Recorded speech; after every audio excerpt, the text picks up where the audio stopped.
The gate behind her sealed with a sound like a door closing on the world, and I knew, before I even turned around, that something was wrong with this tribute. I am Kael'thar, the beast they call the Ashbringer. I have stood in this arena for 11 years, and in that time, I have faced 112 warriors, sent to die in front of a crowd that lives for the sound of it. Soldiers, rebels, strong men and women who came at me with spears and fire, and whatever pride they had left. I always knew what to expect from them. Fear, mostly. Sometimes anger. Sometimes a strange kind of peace, when they had already made their choice about how the day would end. I did not expect a child. She stood in the middle of the sand, small and thin, wearing a plain gray shift far too big for her body. Her hands were tied in front of her with a thin cord, the kind that could snap if she pulled hard enough, except she did not have the strength to try.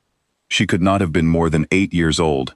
Her hair was messy, like no one had brushed it in days.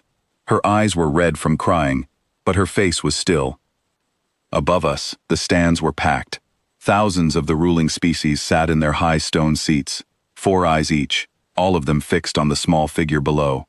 Their voices rose in a low, excited hum, the sound a crowd makes right before something terrible happens.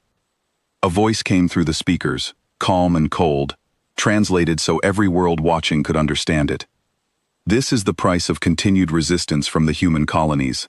Let the beast render judgment. I understood then, somewhere out among the human worlds, people were still fighting back. This was not really about the girl in front of me. This was a message, sent to every human still listening, telling them what would happen if they kept saying no. I began to move the way I always move at the start, low and slow, letting my shadow fall across the sand toward her. I have been trained since before I could remember to read the fear in a body, the smell of it, the way a heart stutters when death gets close. Every tribute they have ever given me has carried that smell. Warriors twice her size have wept and begged and lost control of themselves entirely before I ever reached them. She did not smell like that. I stopped a few steps away and looked down at her, and she looked back up at me. Her chin was shaking, but she did not run. She did not scream. She took a breath that trembled all the way through her small body, and then she lifted her tied hands toward me, palms open, the way you would approach a frightened animal instead of a dangerous one. "You don't want to do this," she said. Her voice was quiet, but it carried across the silent sand. "I can tell. Your ears are down. No one has ever spoken to me like that.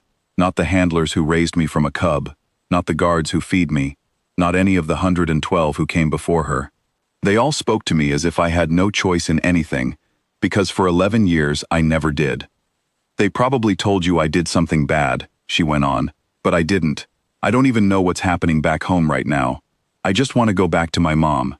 Her voice cracked on the last word, but she kept her hands raised, kept her eyes on mine.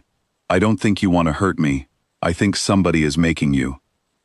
Something shifted inside my chest, something I did not have a name for. My whole life had been built around one purpose. Every trainer, every cage, every long night in the pits beneath this arena had been designed to make killing faster than thought, faster than choice. And yet here I stood, in front of the smallest, weakest tribute they had ever given me, and the killing did not come. The crowd above began to murmur, confused by the pause. The voice on the speakers sharpened. "Kael'thar, engage the tribute." 11 years. I had obeyed that voice without question. I sat down instead. Gasps rolled through the stands like wind through dry grass. I lowered my head until it was level with the girl's face, until my breath stirred the loose hair around her cheeks, and she still did not step back. She reached out with her bound hands and rested her small palm flat against the side of my jaw, right where old scars ran deep into the skin, where nothing had ever touched me except to cause pain. "Good," she whispered, like she was the one comforting me instead of the other way around. "I knew you didn't want to." The voice on the speakers rose again, sharper now, edged with something close to alarm. "Kael'thar, engage the tribute immediately, or you will be removed from service." I had heard threats like that before. I had always obeyed rather than learn what they meant, but something about this moment made the threat feel small, distant, like a sound coming from very far away. I looked past the girl, up toward the high box where the overseer stood behind thick glass, safe and untouched, watching everything from a place where nothing could ever reach him. For the first time in 11 years, I understood something clearly. I had never truly been afraid of the arena, or the sand, or the crowd. I had been afraid of the ones who controlled the arena, and this small human girl, standing in front of a creature built to end her life, was more afraid of those same people than I had ever let myself be.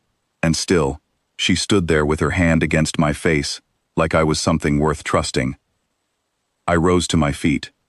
I turned so that my body stood between the girl and the high box, facing the glass instead of facing her, a stance no arena beast had ever taken before.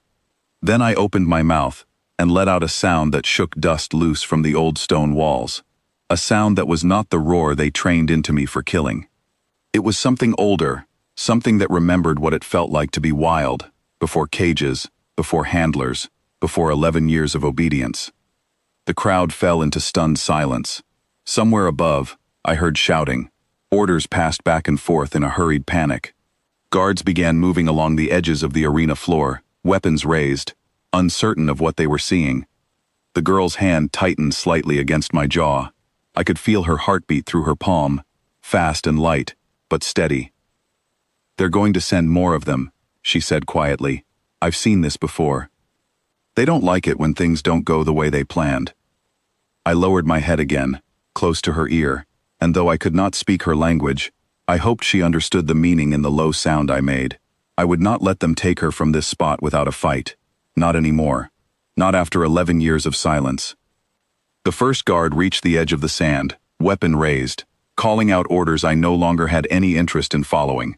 I stepped forward, placing myself fully between him and the girl, and let him see exactly what 11 years of restrained strength looked like when it was finally allowed to move. He hesitated. Behind him, more guards gathered at the gate, unsure whether to advance. Above us, the overseer's voice cracked through the speakers again, no longer calm, no longer certain, demanding that someone regain control of the situation.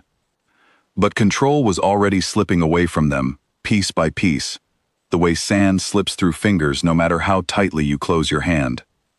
The girl stepped up beside me, small and brave, her bound hands still raised, as if she could somehow protect me the way I was protecting her. "Stay close to me," she said, and I don't know if she meant it for herself or for me, but I intended to do exactly that.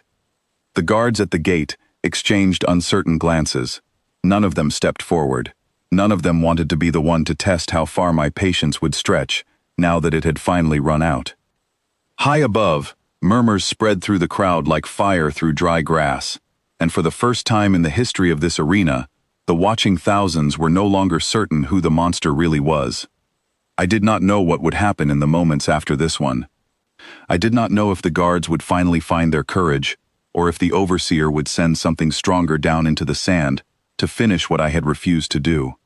I did not know if this single act of defiance would change anything beyond this arena floor, or if it would simply end here, in this ring of stone, forgotten by morning. What I knew was this. For 11 years, I had been a weapon pointed at whoever they chose. Today, for the first time, I had chosen something else.